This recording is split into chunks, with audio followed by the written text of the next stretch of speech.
F B are کو بڑی واضح ہدایت دی ہیں کہ یہ جو اب ہم نے ایک منصوبہ بندی کی ہے جو کابینہ کی میٹنگ کے لیے تشریف لائے. الحمدللہ آج ایک اچھی خبر ہے کہ منسٹر پیٹرولیم اور ان کی پوری ٹیم کی کاوشوں سے ڈیزل کی قیمت میں آج 32 روپے فی لیٹر کی کمی ہوئی ہے اور یہ ایک انتہائی خوشائن بات ہے. اس کے لیے میں نے ہر وقت انہیں کو ہے اور یہ ایک انتہائی خوشائن بات ہے. اس کے لیے میں نے ہر وقت یہ گزارش کرتا ہوں کہ جہاں سے ہم بچت کر کے لا سکتے ہیں، ہم عام آدمی کو، غریب آدمی کو اس وقت جو صورتحال ہے خلیج میں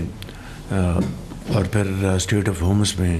جو اس وقت جو صورتحال ہے، اس سے تیل کی نہ صرف سپلائی میں شدید مشکلات ہیں بلکہ کئی ممالک ان کے اپنے جو ریفائنریز ہیں وہ بند پڑی ہیں، گیس کے ان کے جو پلانٹس ہیں وہ بند پڑے ہیں. تو ظاہر ہے کہ بڑی مشکلات سے یہ خطہ گزر رہا ہے اور پاکستان خاص طور پر جو کہ نیٹ امپورٹر ہے انرجی کا. تو اس حوالے سے یہ ایفرٹ جو ہے یہ الحمدللہ بڑی خوشائند ہے. اور اسی حوالے سے ہم نے جب جنگ شروع ہوئی تھی تو آپ کو یاد ہوگا کہ اس وقت ہم نے تقریباً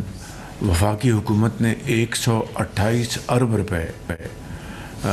کی ہٹ لی تھی اور اپنا جو پی ایس ڈی پی ہے اس کو کٹ کر کے تو ہم نے 128 ارب روپے استعمال کیا تاکہ جو ایک دم قیمتیں آسمان سے باتیں کر رہی تھیں، وہ جو بہت بڑا بوجھ تھا جو کہ عام آدمی کو پر گرتا بجلی کی طرح، اس کو ہم نے الحمدللہ اس کو کافی حد تک اس کو سنبھالا. پھر اس کے بعد میں صوبے بھی اس میں شامل ہوئے، انہوں نے بھی اس میں بڑی اپنی پوری طرح اس میں حصہ ڈالا.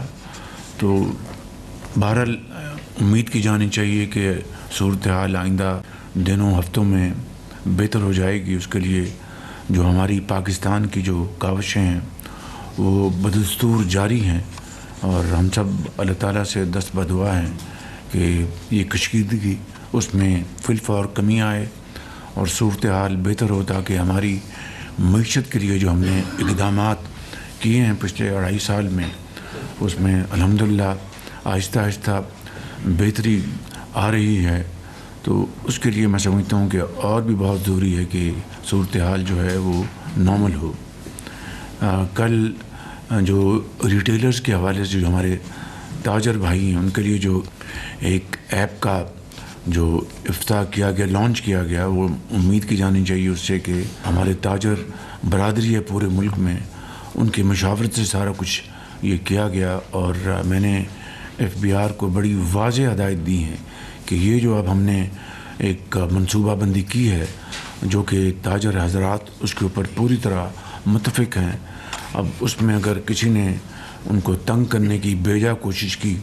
تو اس کے لیے پھر وہ تیار ہیں سخت کڑی سزا کے لیے. امید کی جانی چاہیے کہ اس کے حوالے سے جو منسٹر فائنینس نے جو کاوشیں کی ہیں جناب اورنگزیب صاحب نے اور ان کی پوری ٹیم نے، وہ اور بلال کیانی اور سیکٹری نے، میں آپ سب کا شکریہ ادا کرتا ہوں کہ آپ نے تاجر حضرات کے لیے پہلی مرتبہ ایک اچھی آپ اسکیم لے کے آئے ہیں. اسی طریقے سے الحمدللہ ہماری جو آئی ٹی ایکسپورٹس جو ہیں وہ بتدریج اس میں اضافہ ہو رہا ہے اور یہ اس مہینے جولائی 2026 میں 18% اس میں اضافہ ہوا. بہت بڑی اچیومنٹ ہے. اس کے لیے میں منسٹر آئی ٹی اور سیکٹری آئی ٹی ان کی پوری ٹیم کو میں مبارکباد پیش کرنا چاہتا ہوں.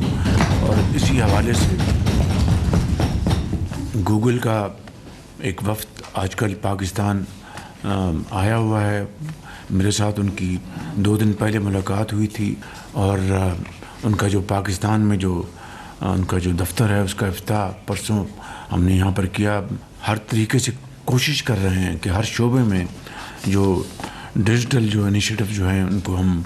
نہ صرف اس کو متعارف کروائیں بلکہ پوری جو گورننس جو ہے وہ ڈیجیٹائز ہونی چاہیے. میں سمجھتا ہوں کہ گوگل کی ایڈیشن سے ہمیں اس کا بہت فائدہ ہوگا انشاءاللہ. اپوزیشن کے ساتھ جو مکالمہ ہے وہ میں سمجھتا ہوں کہ میں نے ہمیشہ کہا کہ ہم اس کے لیے تیار ہیں، بامقصد بات چیت کے لیے۔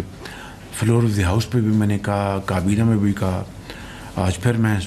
یہ بات دہرانا چاہتا ہوں کہ ایک بامقصد بات چیت کے لیے ہم تیار ہیں، اور اس کے لیے میں پھر اس فورم سے اپوزیشن کو انوائٹ کرتا ہوں کہ وہ آئیں، بیٹھ کے بات کریں، اور جو معاملات ہیں ان کو بات چیت سے طے کریں، تاکہ پاکستان کی معاشی ترقی، جمہوریت کو ہم تقویت دے سکیں۔ مگر تالی دونوں ہاتھوں سے بجتی ہے، اب ان کے اوپر یہ منحصر ہے کہ وہ کتنی جلدی ایک کنسٹرکٹیو ڈائلاگ کے لیے تیار ہوتے ہیں۔